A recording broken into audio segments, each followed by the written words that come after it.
दीपक rickshaw वाले जो है बहन के नाम पर पैसा लोगों से ठग रहे हैं। मेरी बहन की शादी 2 दिसंबर को है। हाँ। मैं पटना के जितने भी रिक्शे वाले हैं, हाँ। मैं उन्हें निमंत्रण कार्ड देना चाहता हूँ। अच्छा। मैं हाथ जोड़ के विनती करना चाहता हूँ कि जितने भी रिक्शे वाले हैं, हाँ। मेरी बहन के शादी में आने की कृपा करें। यही पटना में कर रहे हैं। दीपक रिक्शा वाले पूरे बिहार के लोगों से पैसा की उगाही कर रहे हैं और बहन की शादी के नाम पर लोगों से पैसा ठग रहे हैं। कोई हैं जो मेरी मदद कर रहे हैं। वो हॉल भी बुक करा चुके हैं। अच्छा। और शादी का खर्चा, क्या नाम है उनका, आशुतोष जी। आशुतोष जी सारा खर्च उठा रहे हैं। बहन की तो शादी तय हो चुकी है, बहन की शादी बहन की हो भी चुकी है, फिर भी पैसा ठग रहा है दीपक रिक्शा वाला। ईश्वर का कृपा है कि लोग मेरे पास आ रहे हैं। इसी तरह बस प्यार देते रहिएगा। इनमें कुछ ऐसा गुण है जो लोगों के सामने आना चाहिए, जिसको लोग तलाशते हैं, जिसको लोग एक आइडियल और एक रोल मॉडल मानते हैं। अब इस रिक्शा वाले भाई साहब से अगर मैं बात करूंगा, बताएंगे मैं ऐसा कर सकता हूँ वैसा कर सकता हूँ, तो मुझे क्या लगेगा, इनको एक अच्छा प्लेटफॉर्म दे दे ताकि ये लोगों के सामने आए और ये अच्छा काम कर सके। यही तो सब हमने भी चाहा था, यही तो मनीष कश्यप ने भी चाहा था। और अगर ऐसा आप लोग आगे समय में भी करिएगा तो मानवता भी शर्मसार हो जाएगी आप लोगों की इस करनी को देख करके। कहा जाता है गरीब भूखे सो सकता है लेकिन बदनामी नहीं सहन सकता है। जी हाँ, मैं अभी दीपक रिक्शा वाले की बात कर रहा हूँ। दीपक रिक्शा वाला इन दिनों काफ़ी सुर्खियों में है और यही वो चौराहा है, ये जो चौराहा है यहीं पर दीपक रिक्शा वाला, इस ठीक बगल में दीपक यहाँ पर रिक्शा लगाता था और अभी करीब 5-7 दिन से रिक्शा नहीं लगा रहा है। रिक्शा इसलिए नहीं लगा रहा है कि काफ़ी बदनामी हो गई है और बदनामी इसलिए हो गई है कि कुछ मीडिया वाले जाकर के उसको एक्सपोज किए बिना कोई तथ्य, बिना कोई आधार, ना कोई साक्ष्य, ना कोई प्रमाण, जाकर के उसको एक्सपोज कर दिए। और एक्सपोज क्या किए कि दीपक रिक्शा वाले जो है बहन के नाम पर पैसा लोगों से ठग रहे हैं, इवन कि उसमें मनीष कश्यप को भी बदनाम कर दिए। और इतना ही नहीं, उन्होंने कहा कि बिना कोई साक्ष्य, बिना कोई ज़रूरत का दीपक रिक्शा वाले पूरे बिहार के लोगों से पैसा की उगाही कर रहे हैं और बहन की शादी के नाम पर लोगों से पैसा ठग रहे हैं। और उन्होंने कहा, जो मीडिया वाले जो इसको एक्सपोज किए, उन्होंने कहा कि बहन की तो शादी तय हो चुकी है, बहन की शादी बहन की हो भी चुकी है, फिर भी पैसा ठग रहा है दीपक रिक्शा वाला। और दीपक रिक्शा वाला का जब इंटरव्यू मैंने देखा तो भावुक हो गया। भावुक इसलिए हो गया कि उनकी जब बूढ़ी माँ, बूढ़े पिताजी और उनकी बहन को जब मैंने देखा और उनकी पारिवारिक स्थिति देखा तो मुझे लगा यार क्या कर रहा है ये लोग। इतना नेम फेम मिला, नेम फेम क्यों मिला? वो कलाकार था, 100 कलाकार की मिमिक्री करता था और मिमिक्री करता था, रिक्शा चलाता था। लोगों को ये दया आ गई कि इतना अच्छा कलाकार, अगर इसको एक प्लेटफॉर्म दे दिया जाए तो शायद ये कुछ अच्छा करेगा, कुछ बिहार के लिए एक नाम कर देगा, कुछ इस देश में अच्छा एक कलाकार निकलेगा। और लोगों को लगेगा एक मिमिक्री करके, इतना संघर्ष करके ये कलाकार बनेगा, कलाकार बना है, ये सब कुछ उसमें ये टैलेंट रहेगा, सब कुछ उसमें गुण रहेगा। लेकिन क्या हुआ, जब उसको लोग प्लेटफॉर्म देने की कोशिश की, जैसा कि मैंने भी कोशिश किया और मैंने वादा भी किया था, पिछले वीडियो में मैंने बता दिया कि सबसे पहले मैंने उसे बताया था मैं तुम्हें मोबाइल दूंगा, लेकिन नहीं दे पाया कुछ कारणवश। मैंने बोला था आगे आने वाला समय मैं तुम्हें मोबाइल दूंगा। मनीष कश्यप ने मोबाइल दिए, यही मोबाइल दिए इस कारण से ताकि उसको एक प्लेटफॉर्म मिल जाए, एक यूट्यूब चैनल खोले, यूट्यूब चैनल पर आकर के अपना कलाकारी दिखाए, लोग सपोर्ट करे और वो आगे बढ़ सके, देश में नाम कमा सके और एक गरीब का बच्चा एक आगे जा सके। लेकिन कुछ मीडिया वाले को ये भी हजम नहीं हो पाया। तो साहब, मैं आप सभी से रिक्वेस्ट करता हूँ कि आप लोग क्या किए, जाकर के उसकी अब स्थिति देखिए। इतना शर्म से वो झुक चुका है ये कि अब रिक्शा भी नहीं चला पाता है।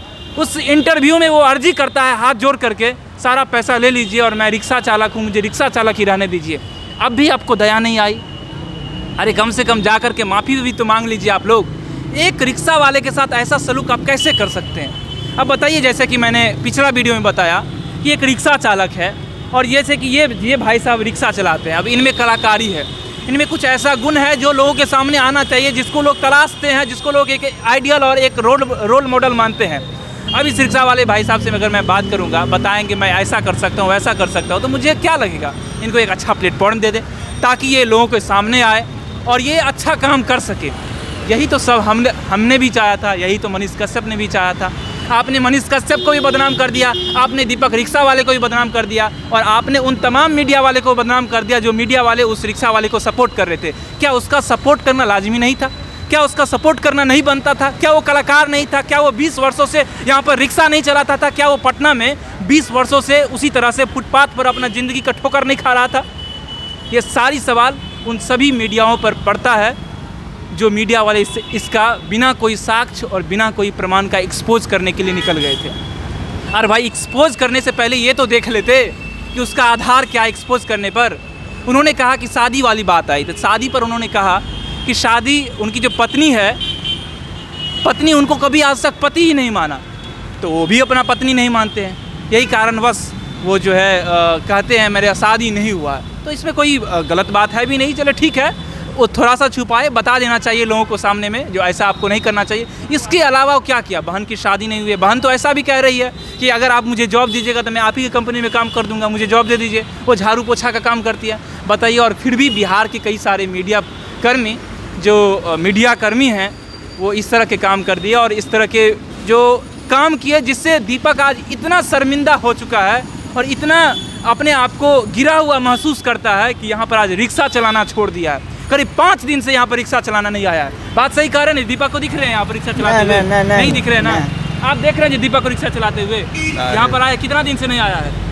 हम लोग तो देखे नहीं रहे, 4-5 दिन से नहीं देख रहे हैं। सही बात है। और ये बताइए, आप लोग उससे पहले देखे थे कि नहीं रिक्शा चलाते हुए यहाँ पर? कितना दिन से देखते थे आप लोग? तो चलाते थे पहले, चलाते थे यहाँ पर, और यही जगह है जहाँ पर चलाते थे, देख सकते हैं आप। ये साक्ष्य था, ये सही था। अब बताइए, कोई आदमी शौक से कभी रिक्शा चलाता है? क्या आपको शौक चढ़ी है? मैं उन तमाम मीडिया कर्मी से पूछना चाहता हूं, अगर दीपक झूठ बोलता था, दीपक की आप मकानें दिखाए जो ये इस मकान में दीपक रहता है, और उस वीडियो में दीपक ने कहा है कि जिस मकान में झाड़ू पोछा का काम करती है उसकी बहन, वही मकान मालिक वो मकान उसको गिफ्ट नहीं किए हैं, उसको रहने के लिए भी दिए हैं। अब बताइए, आप भी मीडिया कर्मी, क्या आपको कभी शौक चढ़ा है जो रिक्शा चलाए 20 वर्षों से? बताइए, 20 वर्षों से यहाँ पर रिक्शा चलाता था दीपक। अब ऐसे मीडिया कर्मी को क्या कहा जाए, क्या कहा जाए? आप लोग क्या काम किए? इवन कि जो लोग अब मदद करना चाहेंगे ऐसे ऐसे कलाकारों को, इन गरीब जो नीचे जो दबे कुचले कलाकार हैं, जो गरीब कलाकार हैं, जिसको आगे लाने की कोशिश करेंगे, जिनको प्लेटफॉर्म देने की कोशिश करेंगे, वो सभी लोग अपना हाथ पीछा खींच लेंगे। किस लिए? क्योंकि आप लोग उनको भी बदनाम कर दिए जो लोग उनको आगे लाए।